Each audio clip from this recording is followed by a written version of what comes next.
Here in the beehive state, the state of bees is not so great. Like bees all across the United States, Utah bees are dying off at a record rate. Good for Utah's Kimberly Nelson spoke with a local beekeeper who's working with the White House to save the bees.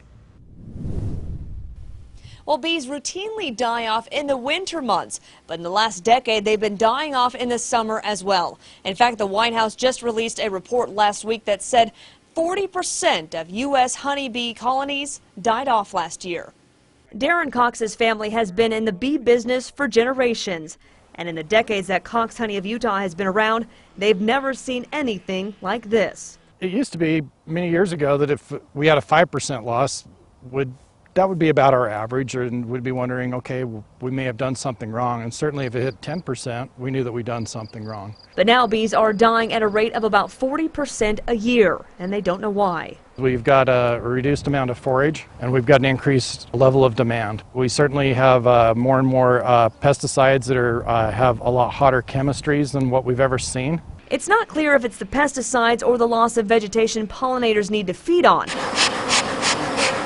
But the White House is attempting to find out. The White House has challenged the EPA to do a risk assessment review of the neonicotinoids, and that's underway right now.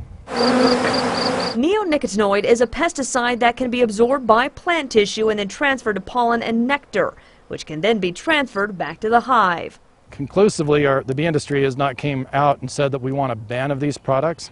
However, we certainly want better science than what we've seen to date, assessing the risk of these products. While those studies are underway, the task force called for improving 7 million acres of land as habitat for pollinators, because scientists believe the bees are also suffering from nutrition deficiencies that stem from limited access to high-quality and diverse food sources.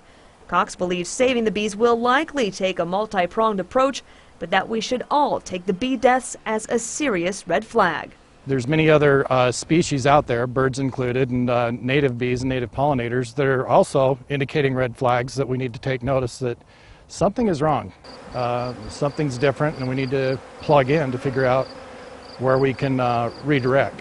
Now, there are things if you would like to help your local bee population. Cox says it's as easy as planting flowers in your yard and watching what pesticides you use around the house. Reporting in the Satellite Center, Kimberly Nelson, Good for Utah.